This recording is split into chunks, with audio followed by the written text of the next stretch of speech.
जय हिंद दोस्तों, स्वागत है एक बार फिर से आपके अपने YouTube channel GS hub by DS sir में। तो कैसे हो आप लोग? उम्मीद करता हूं आप सब अच्छे होंगे।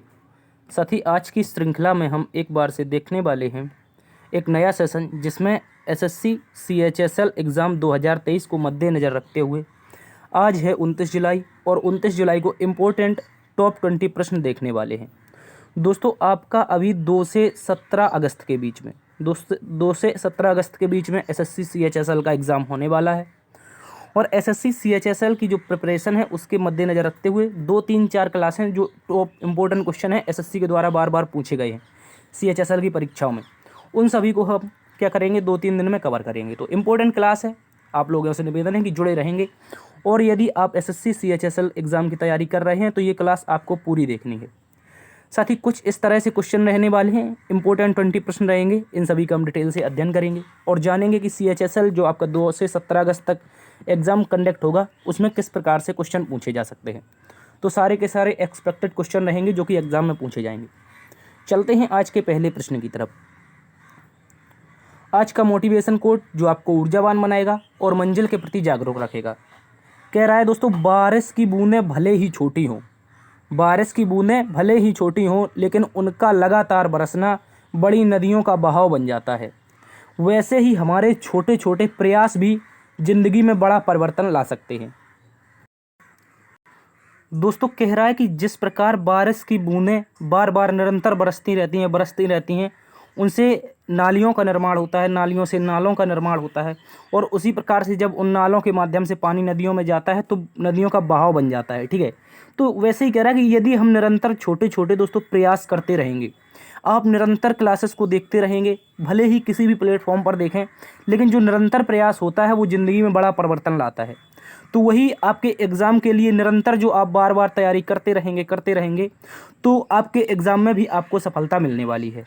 ठीक है, तो याद रखेंगे। कह रहा है कि बारिश की बूंदें भले ही छोटी हों, लेकिन लगातार बरसना नदियों का बहाव बन जाता है। वैसे ही छोटे छोटे प्रयास ज़िंदगी में बड़ा परिवर्तन ला सकते हैं। ठीक है, तो आप लोग जुड़े रहेंगे और देखते रहेंगे। किसी भी एग्ज़ाम प्लेटफॉर्म पर आप एग्ज़ाम की तैयारी करते रहेंगे तो निरंतर उसके साथ जुड़े ही रहेंगे। ठीक है, इसी जोश और जुनून के साथ चलते हैं आज के पहले प्रश्न की तरफ। आज का पहला प्रश्न दोस्तों आपसे कह रहा है कि चौरी चौरा की घटना किस वर्ष हुई थी। एक इंपॉर्टेंट एसएससी का फेवरेट क्वेश्चन है, हर एग्जाम में ये पूछा ही जाता है। तो याद रखेंगे, अगर बात करें दोस्तों चौरी चौरा की घटना की, तो ये घटना थी 4 फरवरी 1922 की। 4 फरवरी 1922 को दोस्तों उत्तर प्रदेश के गोरखपुर में, जहाँ से योगी आदित्यनाथ वर्तमान में बहुत ज़्यादा योगी जी का क्रेज है और यहीं से ये आपके विधायक हैं। तो उत्तर प्रदेश के गोरखपुर में चौरी चौरा की घटना होती है दोस्तों, इसको याद रखेंगे। क्या होता है कि इस दौरान जब क्रांतिकारियों ने चौरी चौरा पुलिस चौकी को आग लगा दी और उसमें कुल दोस्तों 21 पुलिस वालों की जिंदा जलने के कारण मौत हो गई थी। ठीक है, जो क्रांतिकारी थे चौरी चौरा की घटना के, उनको पुलिस ने पहले पीटा, तो पुलिस से ने ज़्यादा पीट दिया, तो उनमें से कुछ लोगों ने, जो गुस्साई भीड़ थी, उन्होंने पुलिस चौकी पर ही हमला कर दिया। और दोस्तों इसमें जो 21 पुलिस वाले थे, इन्होंने खुद को अपने आप को पुलिस चौकी के अंदर बंद कर लिया। लेकिन दोस्तों भीड़ होती है, वो गुस्सा गई और उन्होंने पेट्रोल डालकर, मिट्टी का तेल डालकर पूरे थाने को या चौकी को जला दिया था। ठीक है, तो उसमें 21 लोग मारे गए थे। तो ये घटना दोस्तों कहलाती है आपकी चौरी चौरा की घटना। ठीक है, ये हुई थी 4 फरवरी 1922 को। इंपॉर्टेंट है, याद रखेंगे। इससे आहत होकर दोस्तों जब ये घटना हो जाती है तो गांधी जी एक आंदोलन चला रहे थे जिसका नाम था असहयोग आंदोलन। कौन सा? असहयोग आंदोलन। दोस्तों 12 फरवरी को गांधी जी के द्वारा बरदौली गुजरात में एक सभा बुलाई जाती है और उसी सभा में असहयोग आंदोलन को वापस ले लिया जाता है। कौन सी घटना के पश्चात क्वेश्चन पूछ लेगा कि कौन सी घटना के पश्चात आपका असहयोग आंदोलन वापस हुआ? तो याद रखेंगे चौरी चौरा की घटना के पश्चात। अगर बात कर लें दोस्तों असहयोग आंदोलन चला कब था, तो 1 अगस्त 1920 को असहयोग आंदोलन चला था। जबकि चौरी चौरा की घटना कब हुई थी? 4 फरवरी 1922 को। और इसी आंदोलन के दौरान दोस्तों गांधी जी ने कहा था कि हम 1 वर्ष में आज़ादी दिलाने का प्रयास करेंगे। ठीक है, लेकिन ये आंदोलन विफल हो जाता है। अपनी चरम सीमा पर होने के बावजूद एक छोटी सी घटना के कारण पूरे देश में गांधी जी आंदोलन को रोक देते हैं। ठीक है, गांधी जी नहीं चाहते थे कि कोई भी हिंसा हो। तो वही ये जो घटना है इंपॉर्टेंट बन जाती है, एसएससी बार बार इसको पूछता है, याद रखेंगे इसको आप लोग। चलते हैं अगले प्रश्न की तरफ। अगला प्रश्न दोस्तों आपसे पूछ रहा है, सल्तनत काल में उलेमा शब्द से क्या तात्पर्य है। ठीक है, उलेमा शब्द का अर्थ क्या होता है, ऐसा क्वेश्चन आपसे पूछा है। तो दोस्तों अगर बात की जाए सल्तनत काल में उलेमा शब्द की, तो इसका अर्थ होता है दोस्तों पैगंबर का उत्तराधिकारी। क्या होता है? पैगंबर का उत्तराधिकारी इसका अर्थ होता है, याद रखेंगे, वादशाह के स्थान के बाद उलेमा का शब्द आता था। ठीक है, यानी कि कह रहा है कि जो वादशाह का स्थान है वो उलेमा के बाद आता था। ठीक है, जो पैगंबर का उत्तराधिकारी है वो उलेमा होता है, उलेमा के पश्चात कौन आता था? वादशाह आता था। ठीक है, याद रखेंगे। यह इस्लाम धर्म में धार्मिक ज्ञान प्राप्त सम्मानीय व्यक्ति हुआ करते थे। ठीक है, जो उलेमा का पद धारण करते थे वो ऐसे धार्मिक ज्ञान के, जो इस्लाम धर्म का ज्ञान होता है उसके धार्मिक ज्ञान प्राप्त सबसे बड़े सम्मानीय व्यक्ति होते थे। ठीक है, उनको उलेमा कहा जाता था। और उलेमा का जो अर्थ होता है दोस्तों वो होता है पैगंबर का उत्तराधिकारी। ठीक है, चलते हैं अगले प्रश्न की तरफ। अगला प्रश्न दोस्तों आपसे कह रहा था एकल नागरिकता किस देश के संविधान से ली गई है? तो अगर बात कर लें हम यहाँ पर एकल नागरिकता की दोस्तों, तो एकल नागरिकता दोस्तों इंग्लैंड के जो संविधान है, जिसे हम ब्रिटिश संविधान कहते हैं, उसी से ली गई है। भारतीय संविधान का जो 1935 का अधिनियम था उसमें बहुत सारे जो पूरा का पूरा प्रभाव है 1935 के अधिनियम का है भारतीय संविधान पर, और उसी में संबंधित थी एकल नागरिकता, जो कि इंग्लैंड के संविधान से ली गई है। ठीक है, याद रखेंगे, इंपॉर्टेंट है एकल नागरिकता। भारतीय संविधान में याद रखेंगे पूरे भारत में एकल नागरिकता का जो नागरिकता का प्रावधान है ये प्रदान करता है। इसको भी आप लोग अच्छे से याद रखेंगे। इसके अतिरिक्त दोस्तों क्वेश्चन पूछ लेता है कि इंग्लैंड के संविधान से और हमने क्या क्या लिया है। जो इंग्लैंड है, इंग्लैंड के संविधान से और क्या क्या लिया है, इनमें से कुछ क्वेश्चन है, याद रखेंगे। जैसे आपका क्वेश्चन पूछ लेगा पीएम का पद कहाँ से लिया है, प्रधानमंत्री का पद। इसके अतिरिक्त पूछ लेगा दोस्तों डीएम का पद कहाँ से लिया है। ठीक है, इसके अतिरिक्त पूछ लेगा दोस्तों यहाँ पर कि जो लोकसभा है, और आपकी इसके अतिरिक्त पूछ लेगा दोस्तों राज्यसभा है, ये कहाँ से ली गई है। इसके अतिरिक्त दोस्तों पूछ लेगा द्विसदनात्मक व्यवस्था, जैसे लोकसभा राज्यसभा है दोस्तों, इसी को कहते हैं द्विसदनात्मक व्यवस्था। क्या कहते हैं? द्विसदनात्मक व्यवस्था। ये कहाँ से ली गई है? तो ये सारी की सारी जो चीज़ें हैं दोस्तों ये आपकी कहाँ से ली हैं, याद रखेंगे, ये सारी की सारी चीज़ें इंग्लैंड के संविधान से ली गई हैं। ठीक है, इंपॉर्टेंट है। पीएम का पद, डीएम का पद, लोकसभा राज्यसभा, जैसे हम द्विसदनात्मक व्यवस्था कहते हैं, इसको भी याद रखेंगे। ये कहाँ से ली हमने? ये दोस्तों हमने ली है इंग्लैंड के संविधान से। ठीक है, इसको भी आप लोग अच्छे से याद रखेंगे। अगला प्रश्न दोस्तों आपसे पूछ रहा है कि साई, क्या पूछ रहा है, याद रखेंगे दोस्तों, आपसे क्वेश्चन पूछा है कि साई का अर्थ क्या होता है, साई का पूर्ण रूप क्या होता है, इस तरह से क्वेश्चन है। तो बात करेंगे साई के बारे में। इसका अर्थ होता है दोस्तों स्पोर्ट अथॉरिटी ऑफ इंडिया। क्या होता है? स्पोर्ट अथॉरिटी ऑफ इंडिया इसका होता है। इसे हिंदी में दोस्तों कहते हैं भारतीय खेल प्राधिकरण। इंपॉर्टेंट है, याद रखेंगे। और साई की अगर स्थापना की बात की जाए तो इसकी स्थापना 1984 में की जाती है। इसका जो मुख्य लक्ष्य है वो भारत में खेलों के विकास के लिए की गई थी। इसको भी आप लोग अच्छे से याद रखेंगे। स्पोर्ट अथॉरिटी ऑफ इंडिया जो भारत में विभिन्न खेलों का आयोजन कराता है, ये सारा का सारा खेल जो होते हैं भारत में, ये सारे के सारे स्पोर्ट अथॉरिटी ऑफ इंडिया यानी भारतीय खेल प्राधिकरण के अंतर्गत आते हैं। ठीक है, इसको भी आप लोग अच्छे से याद रखेंगे। चलते हैं अगले प्रश्न की तरफ। अगला प्रश्न दोस्तों आपसे कह रहा है कि हवा महल का निर्माण, हवा महल का निर्माण किसके द्वारा कराया गया था? ऐसा भी क्वेश्चन आता है। तो सबसे पहले याद रखेंगे जो हवा महल है दोस्तों ये आपका जयपुर में स्थित है। कहाँ पर? जयपुर में। ठीक है, इसको याद रखेंगे, हवा महल जयपुर में स्थित है। और जयपुर को दोस्तों क्या कहते हैं? पिंक सिटी कहा जाता है। क्या कहा जाता है? Pink city. इसको भी आप लोग अच्छे से याद रखेंगे, जयपुर को पिंक सिटी कहा जाता है, हवा महल यहीं पर स्थित है। याद रखेंगे भारतीय राज्य राजस्थान की राजधानी जयपुर में हवा महल का निर्माण 1799 में, याद रखेंगे ये डेट, 1799 में जयपुर के राजा सवाई प्रताप सिंह के द्वारा। किसके द्वारा? जयपुर के एक राजा हुआ करते थे सवाई प्रताप सिंह, इन्हीं के द्वारा हवा महल का निर्माण करवाया जाता है। अगर दोस्तों बात करें हवा महल के वास्तुकार के बारे में, ऐसा भी क्वेश्चन पूछा जाता है कि इसका वास्तुकार कौन था? तो याद रखेंगे लालचंद जो उस्ता थे ये यहाँ पर क्या थे? हवा महल के वास्तुकार थे। इंपॉर्टेंट है, याद रखेंगे। तो लालचंद उस्ता को हवा महल का वास्तुकार कहा जाता है। ठीक है, जबकि ये स्थित कहाँ पर है? आपकी राजस्थान की राजधानी जयपुर में स्थित है। जयपुर को पिंक सिटी के नाम से जानते हैं। अगला प्रश्न दोस्तों आपसे कह रहा है खजुराहो महोत्सव का आयोजन कहाँ पर किया जाता है? अगर दोस्तों बात कर लें खजुराहो महोत्सव के बारे में तो इसका आयोजन होता है मध्य प्रदेश में। कहाँ पर होता है? मध्य प्रदेश में। इंपॉर्टेंट है, याद रखेंगे। और मध्य प्रदेश में अगर पूछेगा तो कहाँ पर होता है तो याद रखना है आपको छतरपुर में होता है। दोस्तों कहाँ पर होता है? छतरपुर में। ठीक है, मध्य प्रदेश में छतरपुर में एक अकादमी है जिसका नाम है अलाउद्दीन खां संगीत अकादमी। अलाउद्दीन खां संगीत अकादमी दोस्तों, अलाउद्दीन खां जो थे ये भारतीय संगीत के एक प्रसिद्ध संगीतकार थे और इन्हीं के नाम पर एक अकादमी खोली गई है जो कि छतरपुर मध्य प्रदेश में है। और दोस्तों ये आपकी करवाती है खजुराहो महोत्सव के बाद। ठीक है, क्या करवाती है? खजुराहो महोत्सव। क्योंकि जो छतरपुर है, छतरपुर में ही स्थित है आपका खजुराहो। ठीक है, खजुराहो के जो मंदिर है दोस्तों इसका निर्माण चंदेल वंश के राजाओं ने करवाया था। किसने? जो चंदेल वंश के दोस्तों राजा हैं इन्हीं के द्वारा खजुराहो के मंदिरों का निर्माण करवाया गया है। ठीक है, प्रतिवर्ष आपका खजुराहो महोत्सव मध्य प्रदेश के छतरपुर में मनाया जाता है। चलते हैं अगले प्रश्न की तरफ। अगला प्रश्न आपसे कह रहा है भारत के प्रथम व्यक्तिगत सत्याग्रही कौन थे? क्या कह रहा है दोस्तों? भारत के प्रथम व्यक्तिगत सत्याग्रही कौन थे? दोस्तों अगर बात कर लेते हैं सत्याग्रह के बारे में, तो अक्टूबर 1940 में कुछ लोगों ने अपना अपना अलग से सत्याग्रह किया था। ठीक है, कब किया था? अक्टूबर 1940 में सत्याग्रह किया गया था। और इसमें जो प्रथम व्यक्तिगत सत्याग्रही थे दोस्तों, वो थे आचार्य विनोबा भावे। कौन थे? आचार्य विनोबा भावे दोस्तों भारत के प्रथम व्यक्तिगत सत्याग्रही थे। जबकि दूसरे सत्याग्रही आपके दोस्तों पंडित जवाहरलाल नेहरू थे। ठीक है, पंडित जवाहरलाल नेहरू आपके दूसरे सत्याग्रही थे। और तीसरे सत्याग्रही की अगर बात कर लें दोस्तों, तो ब्रह्मदत्त थे। ठीक है, एसएससी इससे ज़्यादा आपसे नहीं पूछेगा। ठीक है, तो 3 तक ही पूछेगा कि प्रथम व्यक्तिगत सत्याग्रही कौन थे, द्वितीय व्यक्तिगत सत्याग्रही कौन थे, तथा तृतीय व्यक्तिगत सत्याग्रही कौन थे। तो इनमें याद रखना है, प्रथम आचार्य विनोबा भावे थे, जिनके द्वारा दोस्तों 1952 के समथिंग भूदान आंदोलन चलाया जाता है। कौन सा आंदोलन? दोस्तों पूछ लेगा कि दोस्तों भूदान आंदोलन किसके द्वारा चलाया गया था? तो आचार्य विनोबा भावे ने चलवाया था। और इन्होंने कहा था जो जमींदार हुआ करते थे दक्षिण भारत में, उनसे जमींदारों से ज़मीन मांग कर इन्होंने गरीबों में वितरित की थी। ठीक है, तो भूदान आंदोलन विनोबा भावे का ही था, इसको याद रखेंगे। और दोस्तों पंडित जवाहरलाल नेहरू की बात की जाए तो ये 1929 में लाहौर अधिवेशन के अध्यक्ष थे। कांग्रेस में लाहौर का अधिवेशन हुआ था, इसी के अध्यक्ष थे। ये इंपॉर्टेंट हो जाता है। ठीक है, इसको याद रखेंगे। जो लाहौर अधिवेशन था कांग्रेस का 1929 का, इसके अध्यक्ष पंडित जवाहरलाल नेहरू थे। इसके अतिरिक्त जवाहरलाल नेहरू से छुपा हुआ क्वेश्चन एक और पूछा जा सकता है, जिसके बारे में याद रखना है, दिल्ली चलो आंदोलन। क्या है? दिल्ली चलो आंदोलन। ठीक है, देखो दिल्ली चलो नारा अलग है और दिल्ली चलो आंदोलन अलग है। ये दोनों के दोनों क्वेश्चन अलग हैं। ठीक है, याद रखेंगे, दिल्ली चलो आंदोलन जबकि दिल्ली चलो नारा, दोनों के दोनों अलग हैं। ठीक है, दिल्ली चलो आंदोलन की बात की जाए तो दोस्तों पंडित जवाहरलाल नेहरू ने चलाया था। ठीक है, जबकि दिल्ली चलो अगर नारा की बात की जाए तो दोस्तों ये सुभाष चंद्र बोस का नारा था। किसका नारा था? सुभाष चंद्र बोस का।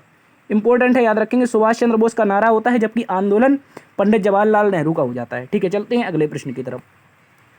अगला प्रश्न दोस्तों आपसे कह रहा है, किस वर्ष को महान विभाजक वर्ष कहा जाता है जिसमें जनसंख्या नकारात्मक वृद्धि दर्ज की गई थी? ठीक है, जनसंख्या क्या थी? नकारात्मक दर्ज की गई थी।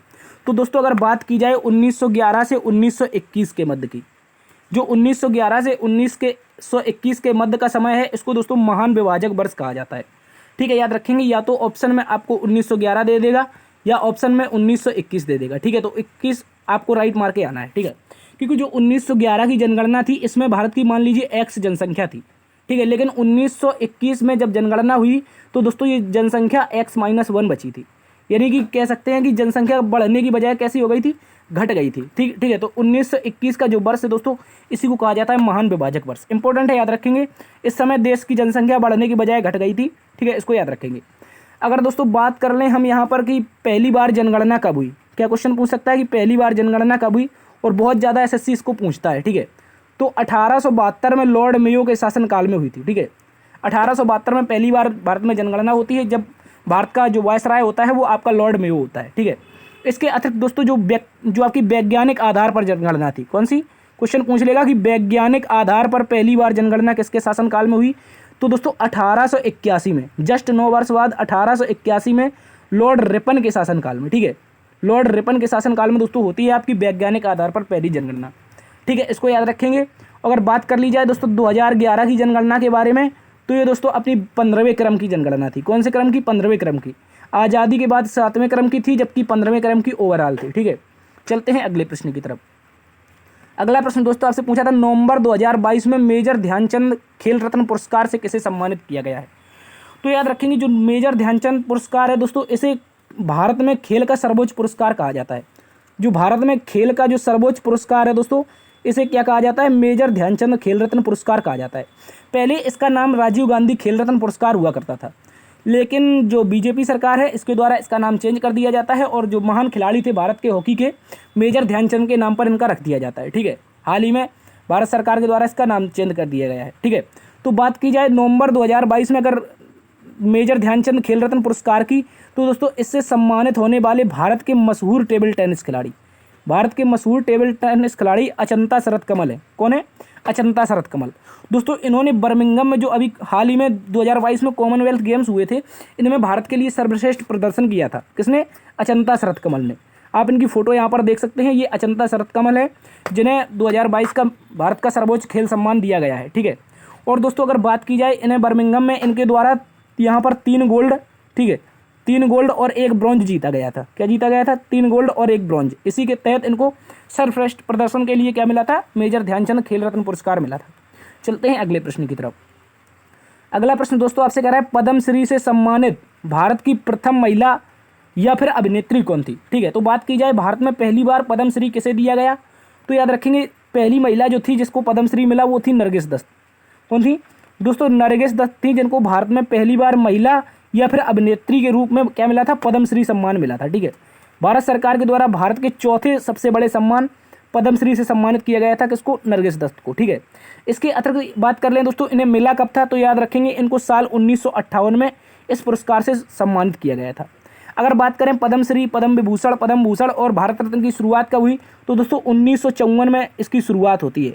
भारत में 4 सर्वश्रेष्ठ पुरस्कार दिए जाते हैं, जिनमें से सबसे बड़ा आपका भारत रत्न हो जाएगा, उसके बाद पद्म भूषण तथा पद्मश्री। ये चौथा भारत का सर्वोच्च सम्मान है और पहली महिला प्राप्त करने वाली नरगिस दत्त थी, जिन्हें 1958 में दिया गया था। अगला प्रश्न दोस्तों आपसे कह रहा है निम्नलिखित में से कौन सी खरीफ की फसल का उदाहरण है? दोस्तों अभी फसलों से संबंधित एसएससी ने बहुत ज़्यादा क्वेश्चन पूछा है, जो कि सीजीएल का प्री एग्जाम हुआ था। ठीक है, तो फसलों से संबंधित आपको एक क्वेश्चन कन्फर्म करके ही जाना है और ये एग्जाम में एसएससी आपसे पूछेगा। ठीक है, अगर बात कर ली जाए खरीफ की फसलों के बारे में, तो दोस्तों निम्नलिखित में से जो खरीफ की फसलें हैं उनमें से चावल हो जाएगा। ठीक है, क्या हो जाएगा? याद रखेंगे चावल, मक्का, बाजरा, रागी, चारा, सोयाबीन, मूंगफली और कपास। ये दोस्तों खरीफ की फसल है, जिन्हें दोस्तों हम क्या कहते हैं? वर्षा काल की फसल। क्या कहते हैं? वर्षा काल की फसल। क्वेश्चन ये भी ऐसा भी पूछ सकता है कि वर्षा काल की फसल कौन सी है? इसी को दोस्तों खरीफ की फसल कहा जाता है, वर्षा काल की फसलों को। इनमें से चावल, जैसे दोस्तों हम धान कहते हैं, क्या कहते हैं? धान कहते हैं। ठीक है, मक्का, बाजरा, रागी, चारा, सोयाबीन, मूंगफली, कपास, ये सारी की सारी वर्षा काल की फसलें होती हैं, जिन्हें खरीफ की फसल कहा जाता है। अगर दोस्तों मौसम के आधार पर बात की जाए, तो दोस्तों भारत में 3 प्रकार से फसलें बोई जाती हैं। सबसे पहले आपकी जून और जुलाई में आपकी बोई जाती है खरीफ की, उसके बाद अक्टूबर नवंबर में आपकी रबी की बोई जाती है और मार्च अप्रैल में आपकी जायद की बोई जाती है। ठीक है, इनसे दो चार आप लोगों को इन तीनों फसलों के उदाहरण याद रखने हैं। ये क्वेश्चन आपसे पूछेगा। ठीक है, चलते हैं अगले प्रश्न की तरफ। अगला प्रश्न दोस्तों आपसे कह रहा है कि राउत नाचा लोक नृत्य, क्या कह रहा है? राउत नाचा लोक नृत्य किस राज्य से संबंधित है? इंपॉर्टेंट क्वेश्चन है, इसको भी याद रखेंगे। अगर दोस्तों बात कर लें राउत नाचा की, तो ये एक इंपॉर्टेंट लोक नृत्य है जो कि छत्तीसगढ़ में प्रमुख रूप से मनाया जाता है। ठीक है, कहाँ पर? छत्तीसगढ़ में। ठीक है, छत्तीसगढ़ में प्रमुख रूप से मनाया जाने वाला लोक नृत्य है आपका कौन सा? राउत नाचा। ठीक है, यह आदिवासी समुदाय के द्वारा मनाया जाता है और इस आदिवासी अगर समुदाय का नाम पूछ लेगा तो बता देना यहाँ पर यादव समुदाय है। ठीक है, कौन सा? यादव समुदाय है, जिसे आदिवासी समुदाय का दर्जा प्राप्त है और छत्तीसगढ़ में इसी के द्वारा मनाया जाता है राउत नाचा। ठीक है, इसके अतिरिक्त बात कर लेते हैं, यहाँ पर लोकगीत पंडवानी लोकगीत है, चंदेनी है, ढोला मारू है, गौर नृत्य है। ये सारे के सारे छत्तीसगढ़ में मनाए जाने वाले लोक नृत्य या फिर त्यौहार या फिर लोकगीत हैं। इंपॉर्टेंट है, याद रखेंगे। ठीक है, तो ये जितने भी नाम हैं इनको याद रखना, ये सारे के सारे छत्तीसगढ़ से संबंधित हैं। ठीक है, चलते हैं अगले प्रश्न की तरफ। अगला प्रश्न दोस्तों आपसे पूछ रहा है 1756 में अली वर्दी की मृत्यु के पश्चात बंगाल का नवाब कौन बना था? तो याद रखेंगे जो अली वर्दी था वो बंगाल का नवाब हुआ करता था। दोस्तों जब अली वर्दी की मृत्यु हो जाती है, किसकी? अली वर्दी की मृत्यु हो जाती है, तो उसके पश्चात अली वर्दी का एक पुत्र था जिसका नाम था नवाब सिराजुद्दौला। क्या नाम था? सिराजुद्दौला। इंपॉर्टेंट है, याद रखेंगे। ये सिराजुद्दौला आपसे एक युद्ध के बारे में भी जिक्र आता है कि सिराजुद्दौला और जो ईस्ट इंडिया कंपनी थी इसके मध्य युद्ध कब हुआ, तो ये युद्ध था दोस्तों सिराजुद्दौला और ईस्ट इंडिया कंपनी का युद्ध था, जिसका नाम था 1757 का प्लासी का युद्ध। क्या नाम था? इसका नाम था 1757 का प्लासी का युद्ध। ठीक है, याद रखेंगे, प्लासी का युद्ध। ये इंपॉर्टेंट युद्ध बन जाता है क्योंकि इस समय रॉबर्ट क्लाइव और सिराजुद्दौला के मध्य एक युद्ध होता है, जिसमें सिराजुद्दौला का एक सेनापति था जिसका नाम था दोस्तों मीर जाफर। क्या नाम था? मीर जाफर इसका नाम था। और ये मीर जाफर सिराजुद्दौला को धोखा दे देता है और प्लासी के युद्ध में क्या करता है? ईस्ट इंडिया कंपनी की सहायता कर देता है, जिसके कारण सिराजुद्दौला 1757 के जो युद्ध था प्लासी का युद्ध, इसमें मारा जाता है। ठीक है, इसको भी याद रखेंगे। और मीर जाफर को ईस्ट इंडिया कंपनी क्या बना देती है? अगला नवाब नियुक्त कर देती है। ठीक है, तो अली वर्दी जो था ये सिराजुद्दौला का पिता था। जब मृत्यु हो जाती है अली वर्दी की, उसके पश्चात सिराजुद्दौला क्या बनता है? नवाब बनता है। ठीक है, क्वेश्चन ऐसा भी बन सकता है दोस्तों कि बंगाल का प्रथम नवाब कौन था? ऐसा भी क्वेश्चन बन सकता है कि बंगाल का प्रथम नवाब कौन था? ऐसा क्वेश्चन बन सकता है आपसे। ठीक है, बंगाल का प्रथम नवाब, तो याद रखेंगे दोस्तों ये था आपका मुर्शीद कुली खां। कौन था? याद रखेंगे, क्वेश्चन पूछ सकता है कौन था, तो याद रखेंगे मुर्शीद कुली खां। इंपॉर्टेंट है, याद रखेंगे इसके बारे में। क्यों इसको याद रखना है? तो याद रखेंगे जो मुर्शीद कुली खां था ये दोस्तों दक्षिण भारत का टोडरमल कहलाता था। क्या कहलाता था? दक्षिण भारत का टोडरमल, ठीक है, दक्षिण भारत का टोडरमल पूछ लेगा कौन था। दक्षिण भारत का टोडरमल अगर पूछे तो बताना है दोस्तों आपको मुर्शीद कुली खां था, ठीक है। ये मुर्शीद कुली खां जो कि बंगाल का प्रथम नवाब बना था। ये कब बना था तो क्वेश्चन याद रखना है आपको, 1717 में बना था। 1717 से लेकर के 1727 तक ये क्या रहता है, बंगाल का नवाब रहता है, ठीक है, इसको याद रखना है। इसके अतिरिक्त बात की जाए, मुर्शीद कुली खां ने बंगाल में स्वयं नवाबी की स्थापना की थी, क्योंकि उस समय जो यहाँ पर दिल्ली सल्तनत में मुगल वंश का शासन था और जो मुगल वंश के बादशाह थे वो कमज़ोर पड़ चुके थे, ठीक है। इसी कारण जो मुर्शीद कुली खां था वो दक्षिण भारत में मुगल काल का क्या करता था, लेखा जोखा रखता था। इसी कारण इसने कर दिया बंगाल में विद्रोह और स्वयं को स्वतंत्र घोषित कर दिया था, ठीक है। तो उसी के हिसाब से बंगाल में नवाबी की स्थापना हो जाती है, ठीक है। तो यहाँ पर क्वेश्चन पूछा है 1757 में अलीवर्दी के मृत्यु के पश्चात नवाब सिराजुद्दौला बनता है, ठीक है। अगला प्रश्न दोस्तों आपसे पूछ रहा है उगादी त्यौहार किस हिंदू माह में मनाया जाता है। दोस्तों अगर उगादी त्यौहार की बात करें तो ये आंध्र प्रदेश में बहुत धूमधाम से मनाया जाता है, बहुत इंपॉर्टेंट है आंध्र प्रदेश के लिए, ठीक है, उगादी त्यौहार। और बात करें किस हिंदू माह में मनाया जाता है तो याद रखना है जो हिंदू कैलेंडर है इसके अनुसार, जो हिंदू लोनी कैलेंडर है इसमें चैत्र माह का पहला दिन होता है। कौन से माह का, याद रखेंगे चैत्र माह का, ठीक है। यहाँ पर मिस टाइपिंग हो गई, क्षेत्र माह लिख गया है, ठीक है। आपको याद रखना है जो चैत्र माह होता है, चैत्र माह के जो हिंदू लोनी कैलेंडर के अनुसार पहला दिन होता है, इसी को दोस्तों क्या मनाते हैं, उगादी त्यौहार के रूप में मनाया जाता है आंध्र प्रदेश में, ठीक है। बहुत इंपॉर्टेंट है, याद रखना है आपको, ठीक है, इसको याद रखेंगे। इसके अलावा क्वेश्चन पूछ सकता है दोस्तों केरल का नववर्ष क्या है। ये क्वेश्चन बहुत ज़्यादा एसएससी पूछता है, केरल का नववर्ष, ठीक है, ये भी पूछ सकता है। तो याद रखना है जो केरल का नववर्ष है दोस्तों इसे कहते हैं हम विशु। क्या कहते हैं, विशु, ठीक है। जब विशु मनाते हैं तो तमिलनाडु में एक फेस्टिवल मनाया जाता है, ठीक है। क्या मनाया जाता है, तमिलनाडु में एक फेस्टिवल मनाया जाता है जो कि तमिलनाडु का नववर्ष है। तो इसका अगर नाम पूछे तो बताना है दोस्तों ये पुत्तांडु नाम से जाना जाता है। किस नाम से, पुत्तांडु नाम से, ठीक है, इंपॉर्टेंट है, याद रखेंगे। ये तमिलनाडु का नववर्ष होता है, ठीक है। और विशु कहाँ का है, केरल का नववर्ष है। और उगादी त्यौहार कहाँ पर मनाते हैं दोस्तों, ये हिंदू कैलेंडर के अनुसार चैत्र माह में आंध्र प्रदेश में मनाया जाता है। चलते हैं अगले प्रश्न की तरफ। अगला प्रश्न दोस्तों आपसे पूछ रहा है औरंगजेब ने अपनी पत्नी की याद में किसका निर्माण कराया था। तो जो औरंगजेब था ये अपने जो इसका पिता था जिसका नाम था शाहजहां, ठीक है, शाहजहां की ही तर्ज पर इसने दक्षिण भारत में एक किले का निर्माण कराता है जिसे कहा जाता है दक्षिण भारत का ताजमहल। क्या कहा जाता है, दक्षिण भारत का ताजमहल कहा जाता है, जिसे हम दोस्तों नाम से जानते हैं बीवी का मकबरा। क्या बनाया था, बीवी का मकबरा, ठीक है। बीवी का मकबरा याद रखना है किसने बनवाया था, तो औरंगजेब ने बनवाया था जब इसकी पत्नी थी एक दिलरस बानो बेगम, ठीक है। दिलरस बानो बेगम की याद में क्या बनाया था, बीवी का मकबरा बनवाया था। इंपॉर्टेंट है, याद रखेंगे, ठीक है। तो बीवी के मकबरे की अगर बात कर लें दोस्तों निर्माण कब हुआ था, तो मुगल बादशाह औरंगजेब के द्वारा 1651 से 1661 के बीच करवाया गया था। और इतिहासकारों के अनुसार इस मकबरे का निर्माण आजम शाह ने, यानी कि जो औरंगजेब है जिसे आजम शाह के नाम से जानते थे, दिलरस बानो बेगम की याद में बनवाया था, ठीक है।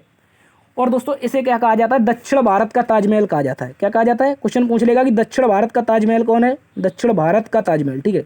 दक्षिण भारत का अगर ताजमहल पूछेगा तो याद रखना है आपको ये हो जाएगा आपका बीवी का मकबरा, ठीक है, जो कि आपका औरंगाबाद में स्थित है। कहाँ पर, महाराष्ट्र में आपका औरंगाबाद स्थान पड़ता है, ठीक है, औरंगाबाद यहाँ पर स्थित है। लेकिन हालांकि औरंगाबाद का नाम चेंज हो चुका है, तो औरंगाबाद का नया नाम हो चुका है दोस्तों संभाजी नगर। तो ऑप्शन में आपको संभाजी नगर भी दिया जा सकता है, ठीक है।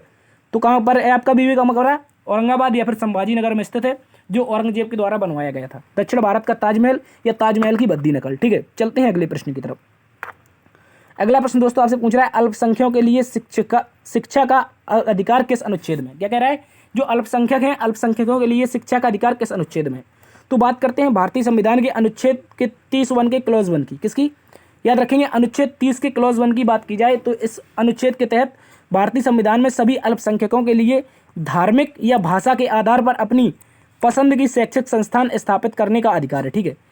क्या कह रहा है, पसंद के जो शैक्षिक संस्थान होंगे इसको स्थापित करने का जो अधिकार है अनुच्छेद 30 का क्लॉज 1 कहता है कि जो भी भारत में अल्पसंख्यक है वो अपने हिसाब से शिक्षा ग्रहण कर सकते हैं और अपने हिसाब से स्कूल कॉलेज की स्थापना कर सकते हैं, ठीक है। और भाषा के आधार पर भी कर सकते हैं, ये भी याद रखना आपको, ठीक है। तो अनुच्छेद 30 का क्लॉज 1 कहता है कि जो अल्पसंख्यक हैं इनको शिक्षा का अधिकार है किसके आधार पर, शैक्षिक संस्थानों की स्थापना के लिए, ठीक है। इंपॉर्टेंट है, याद रखेंगे। अगला प्रश्न दोस्तों आपसे पूछ रहा है कि संगमरमर का रासायनिक नाम क्या होता है। अगर बात कर लें हम यहाँ पर संगमरमर की, तो संगमरमर से क्या बना है भारत में, ये बना है ताजमहल, ठीक है, ताजमहल जिसकी अभी हम चर्चा कर रहे थे, जो कि शाहजहां ने बनवाया था मुमताज महल की याद में, ठीक है। तो ताजमहल संगमरमर से बना है, लेकिन संगमरमर का अगर पूछ ले रासायनिक नाम क्या है, तो दोस्तों याद रखना है आपको कैल्शियम कार्बोनेट। क्या याद रखना है, कैल्शियम कार्बोनेट, बहुत इंपॉर्टेंट है ये कैल्शियम कार्बोनेट जो कि संगमरमर का नाम होता है, और इसका जो सूत्र होता है दोस्तों वो CaCO3 होता है। क्या होता है? CaCO3 कैल्शियम कार्बोनेट का सूत्र होता है, इसको याद रखेंगे। इसके अलावा एक क्वेश्चन और पूछ सकता है कि प्लास्टर ऑफ पेरिस को क्या कहते हैं। क्या क्वेश्चन पूछ सकता है कि जो प्लास्टर ऑफ पेरिस है क्या है, एक मिनट, ठीक है, जो आपका प्लास्टर ऑफ पेरिस है इसको क्या कहते हैं, प्लास्टर ऑफ पेरिस को।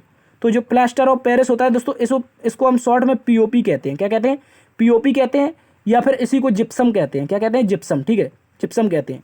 इसको याद रखना है, प्लास्टर ऑफ पेरिस जिसे हम POP कहते हैं, जो कि हड्डियों के टूटने पर आपके हाथों में या पैरों में लगाया जाता है, ठीक है। जहाँ भी हड्डियाँ टूट जाती हैं तो प्लास्टर ऑफ पेरिस यानी कि POP का इस्तेमाल किया जाता है, और इसको जिप्सम कहा जाता है, जिसका सूत्र होता है आपका CaSO4। क्या होता है? CaSO4 into half H2O। क्या होता है? इंटू हाफ H2O, ठीक है।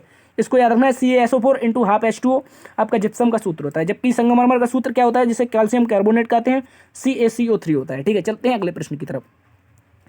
अगला प्रश्न दोस्तों आपसे पूछ रहा है, अंडर 17 फुटबॉल महिला वर्ल्ड कप का खिताब किसने जीता है।